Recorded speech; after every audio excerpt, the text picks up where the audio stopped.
18ാം season Indian premier ലീഗിന് അടുത്ത മാസം 22-ന് തുടക്കമാകുമെന്ന് ഏകദേശം ഉറപ്പായി കഴിഞ്ഞു. നിലവിലെ ചാമ്പ്യന്മാരായ കൊൽക്കത്ത നൈറ്റ് റൈഡേഴ്സും റോയൽ ചലഞ്ചേഴ്സ് ബംഗളൂരുവുമാണ് ഇത്തവണ ഉദ്ഘാടന മത്സരത്തിൽ ഏറ്റുമുട്ടുന്നത്.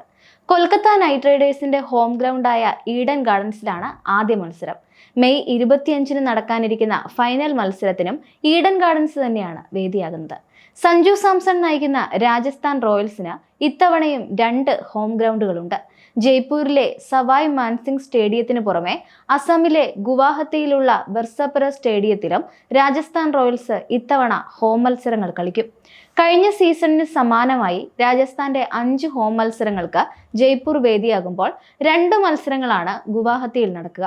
2024-ൽ രാജസ്ഥാന്റെ അവസാന 2 ഹോം മത്സരങ്ങൾക്കാണ് ഗുവാഹത്തി വേദിയായതെങ്കിൽ ഇത്തവണ ആദ്യ 2 ഹോം മത്സരങ്ങളാണ് ഇവിടെ നടക്കുക. മാർച്ച് 26-30 തീയതികളിലായിരിക്കും ഗുവാഹത്തിയിലെ മത്സരങ്ങൾ. Kolkata Knight Riders, Chennai Super Kings ടീമുകളായിരിക്കും ഈ കളികളിൽ റോയൽസിന്റെ എതിരാളികൾ എന്നാണ് റിപ്പോർട്ട്. ഇത് തുടർച്ചയായ 3ാം സീസണിലാണ് രാജസ്ഥാൻ റോയൽസിന്റെ ഹോം മത്സരങ്ങൾക്ക് ഗുവാഹത്തി വേദിയാകുന്നത്. ഇതിന് പ്രധാന കാരണം റിയാൻ പരാഗാണ്. രാജസ്ഥാൻ റോയൽസിന്റെ പ്രധാന താരങ്ങളിൽ ഒരാളായ റിയാൻ പരാഗ ആഭ്യന്തര ക്രിക്കറ്റിൽ അസമിന്റെ നായകനാണ്. അവിടെ വലിയ ആരാധക പിന്തുണയാണ് താരത്തിനുള്ളത്. ഈ പിന്തുണ പരമാവധി പ്രയോജനപ്പെടുത്തുന്നതിന് വേണ്ടിയാണ് രാജസ്ഥാൻ ഹോം ഗ്രൗണ്ടായി ഗുവാഹത്തി കൂടി തിരഞ്ഞെടുത്തത്. മുൻ സീസണുകളിൽ ഇവിടെ നടന്ന മത്സരങ്ങളിൽ വലിയ ആരാധക കൂട്ടമായിരുന്നു സ്റ്റേഡിയത്തിലേക്ക് എത്തിയത്.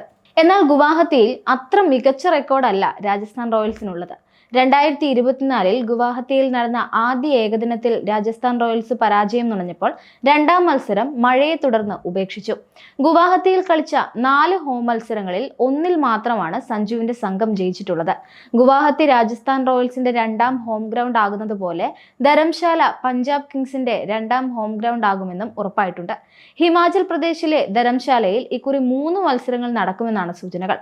ധരംശാലയ്ക്കും ഗുവാഹത്തിക്കും പുറമെ 10 സ്ഥിരം വേദികൾ ഇത്തവണ മത്സരങ്ങൾ നടക്കും.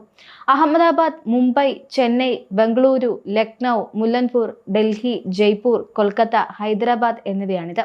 ക്വാളിഫയർ 1-ഉം എലിമിനേറ്ററും ഹൈദരാബാദിലും ക്വാളിഫയർ 2, ഫൈനൽ എന്നിവ കൊൽക്കത്തയിലുമായിരിക്കും നടക്കുക. വിശദമായ ഫിക്സ്ചർ 1-2 ദിവസത്തിനുള്ളിൽ BCCI പുറത്തുവിടുമെന്നാണ് റിപ്പോർട്ട്. എന്തായാലും രാഹുൽ ദ്രാവിഡ് രാജസ്ഥാൻ റോയൽസിന്റെ മുഖ്യ പരിശീലകനായി എത്തുന്ന സീസൺ കൂടിയാണ് 2025. അതുകൊണ്ട് തന്നെ വലിയ പ്രതീക്ഷകളാണ് ഈ സീസണിൽ രാജസ്ഥാനുള്ളത്. 2011 മുതൽ 2013 വരെ രാജസ്ഥാൻ റോയൽസിന്റെ കളിക്കാരനായിരുന്ന ദ്രാവിഡ് വിരമിച്ച ശേഷം ടീമിന്റെ മെന്റർ ആവുകയായിരുന്നു. 2 സീസണുകളിൽ ടീമിന്റെ പരിശീലക സംഘത്തിലുണ്ടായിരുന്ന അദ്ദേഹം 2016-ൽ ഡൽഹി ഫ്രാഞ്ചൈസിയുടെ മെന്ററായിരുന്നു.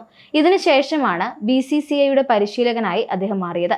2021 നവംബർ മുതൽ 2024 ജൂൺ വരെ ഇന്ത്യയുടെ സീനിയർ ടീമിന്റെ പരിശീലകനായി പ്രവർത്തിച്ച അദ്ദേഹം കരാർ അവസാനിച്ചതോടെ രാജസ്ഥാൻ റോയൽസിലേക്ക് മടങ്ങിയെത്തുകയായിരുന്നു.